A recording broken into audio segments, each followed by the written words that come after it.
Mm.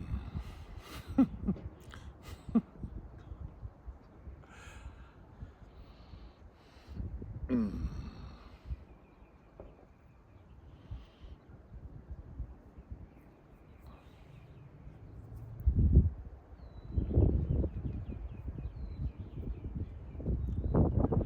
I'm up in the highlands of Australia,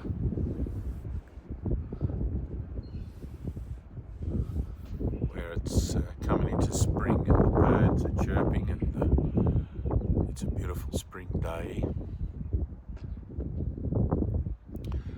And you have those sort of recurring thoughts, oh, wouldn't it be wonderful if every day was like this? If I could just have this every day, where it's not hot, it's not cold, it's just perfect, and everything seems to be leaning towards me to bless me. Well,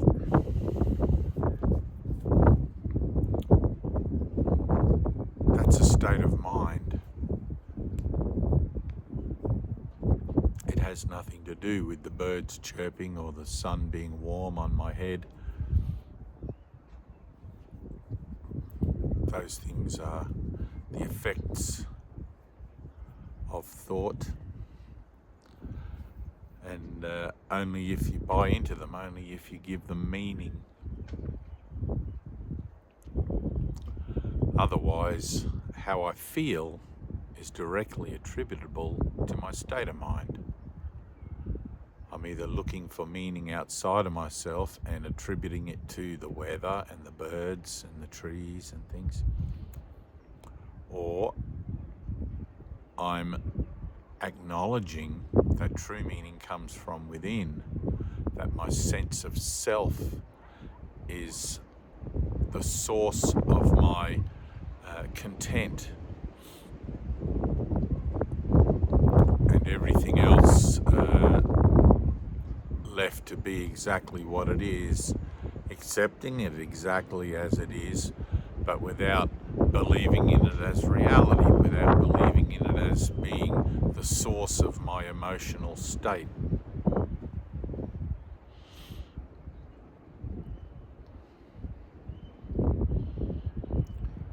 My teacher Ted used to say that the most beautiful places on earth are still only lipstick on a skeleton. And when I was much younger, in the dream, my ideal paradise or my ideal environment on earth, because you're not aware of anything other than this, but or maybe you are if you're very lucky, but my paradise was always to be found in the tropics and the subtropics of the world, with swaying palm trees and golden sands and crystal clear oceans, gentle breezes and all that, warm breezes. And I lived that life. I lived up there for 35 years in the dream, and my solitude, or my sanctuary rather, my sanctuary was often found at the beach near the coconut palms, and I would listen to the rustling of the leaves in the coconut palm, which is very hypnotic and very relaxing, and the sounds of cockatoos and parrots, and of course the rippling of the ocean, and the very hot sun, which at times was too hot and kind of destroyed the illusion of paradise. But it took me many years of living there, once having recognised the illusion for what it was, as offering me something that seemed to hold out everything I want. It took me many years to go through the process of honestly looking at it compared to other places on earth that I thought weren't my paradise, weren't somewhere nice.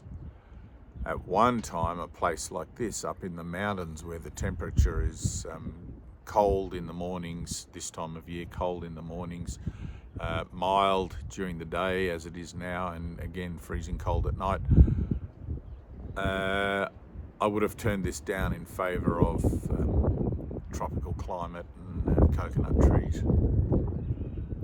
I'm not sure what these leafless trees, these deciduous trees are around me here, but they're certainly not coconut trees by any means, but the sense of solace that I feel here and the sense of peace and tranquility that I feel here now amongst these trees, where I would have at one time thought how barren and destitute they look without their leaves, that doesn't come from the idea of what I think I see anymore.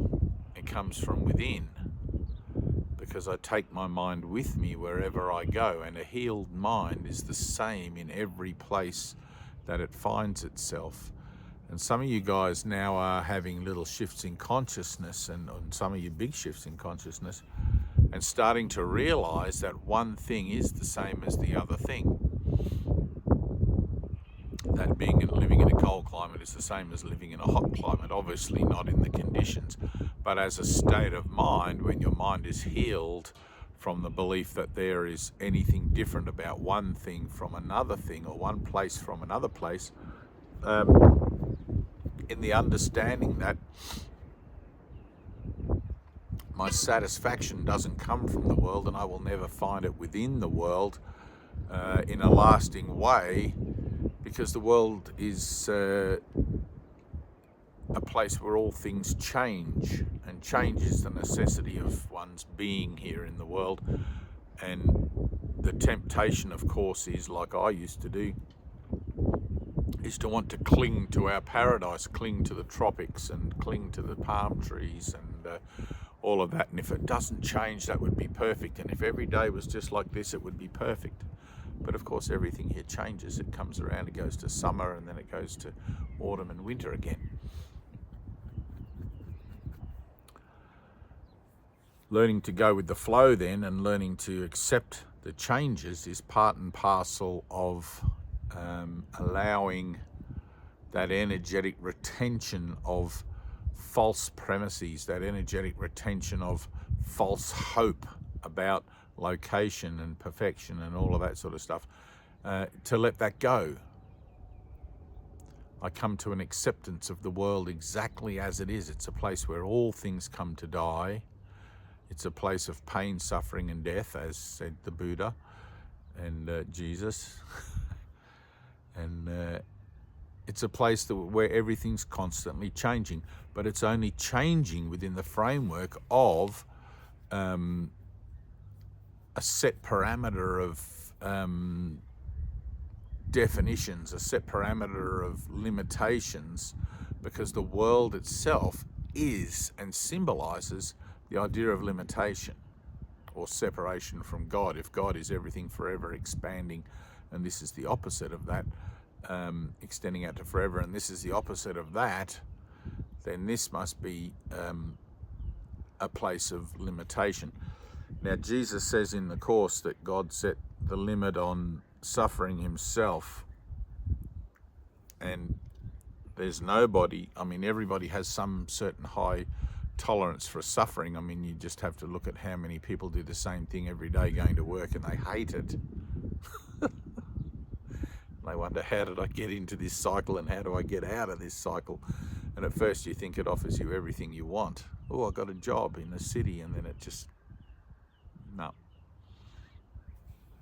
And I'm not saying don't get a job in the city, because that could be the best thing for you. You know, your own process is unfolding before you exactly where you are, and will continue to do so with whatever passion you have in your heart for where it is you want to be and what you want to do.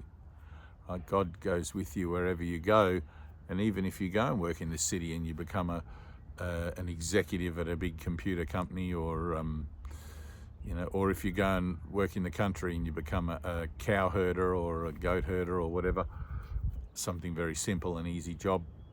It's actually not that easy. I've done that for a job, but off and on. Even if you do those things, it doesn't matter, because if your mind is healed, your sense of self and your sense of inner peace is not determined by where you find yourself. right? Or the conditions that seem to be around you. There is an acceptance that where I am is perfect for what it is that I'm learning. And the nature of the world, of course, is teaching and learning. So wherever you are, you're always in an opportunity for teaching and learning. And of course, you're teaching what it is you want to learn, based on, as I think I said in the last video, based on either one of two thought systems. One of separation, which involves duality, yin yang, better and worse, mine and yours, good and bad, sick and healthy, rich and poor, all of that. And the other one on the I am, singular perception of life, of self, which is altruistic. Everything I think I see is me. I keep my finger on my nose wherever I go, and everyone is my brother. You know, I think Jesus said in the Bible, "Know ye not that all men are brothers?" Question mark, big question mark, the big J, Jesus question mark, big question mark in the sky question mark. And brothers, of course, is Hebrew. It means all the same, or all of the same kind, I think, from memory. Hebrew, maybe Persian, but anyway.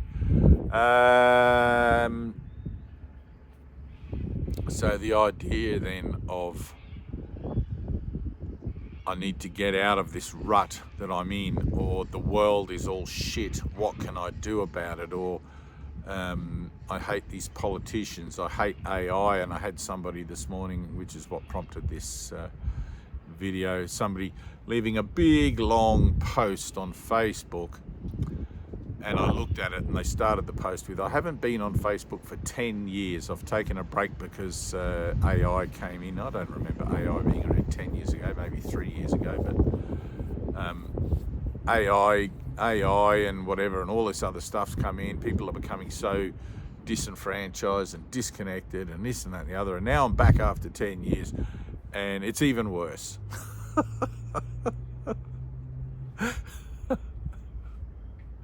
Well, of course it's worse, because that's the world you want to see, right?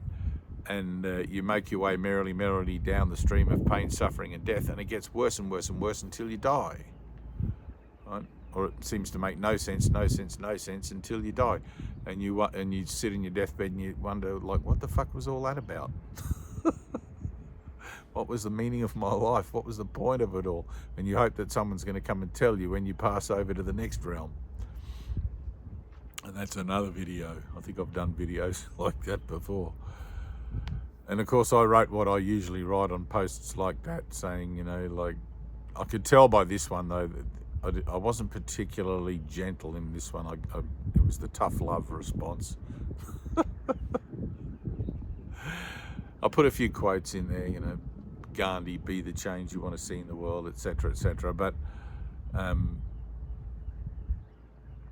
never underestimate mind in denial. You can present a complete and whole alternative that, whilst it may be foreign to one's thinking, surely there must be a recognition somewhere that, hang on a minute, what's this about? This is different to how I think. This is different to my perception on life, etc. And the response I got was, of course, that it is different to their perception on life, and it's not welcome. Which means, of course, all right, you actually want the suffering, but you can't present that. You know, it's hard to present that you come here to suffer and die, because, and I mean, Jesus says that in the Course, the world is a place where all things come to die. Right? And you might think, well, that's preposterous, Jesus. Why would I come here just to die? Well, that makes no sense to me. It's like, well, it makes no sense to me either, having had an awakening and looked at the idea of eternal life and how beautiful it is, and not wanting to be back here as a teacher of God doing all of this, but realising that I have to, because this is my fuck up. Got to clean up before you can, you know, lock the door behind you. I lost track of where I was going with that then. Never mind.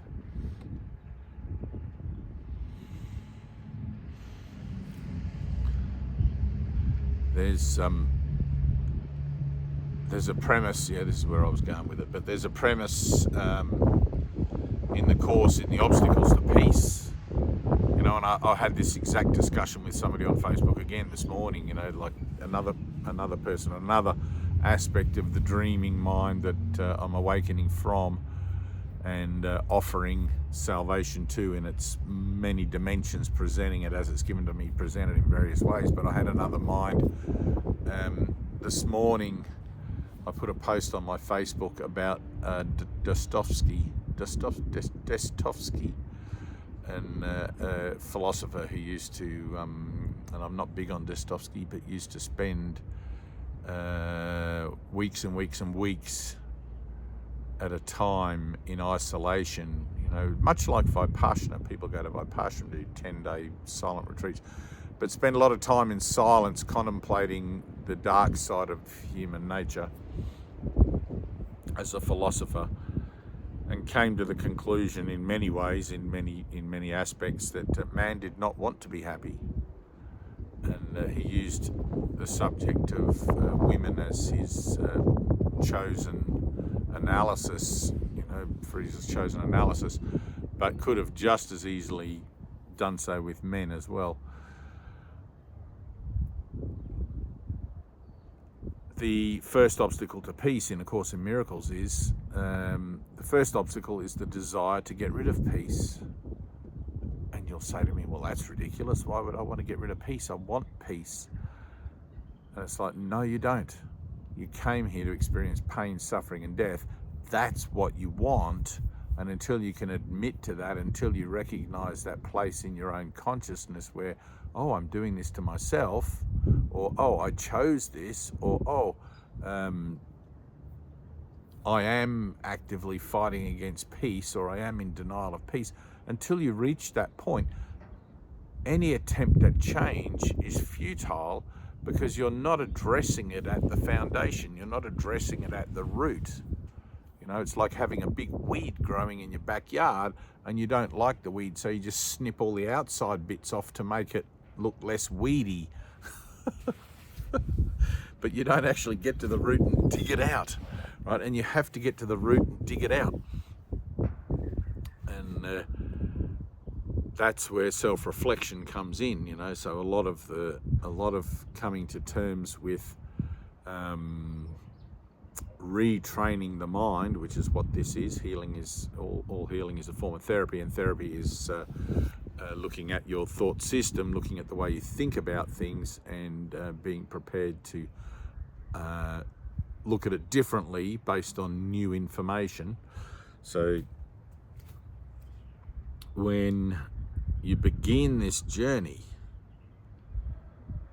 a lot of, as I've mentioned in my last video, and I think in the video before that, a lot of the emphasis in the early part of the course is looking at the ego, looking how it operates in a chaotic manner, and seeing that, seeing for yourself that that's what you've bought into. Why did I buy into it? Because I must have wanted to buy into it. Nobody forced me. I don't remember anybody saying I had to believe these things. I mean, we're brought up and we go to school and we're taught by people before us who probably, like ourselves, have no clue about anything, the meaning of life. But that doesn't mean that we have to just be a sheep and follow along. I mean, at some point, I remember asking my mother, what's the meaning of life? Why are we here? And I was about 12. Or asking my dad, I think, and one of them, and I think it was my dad, and he said, oh, I don't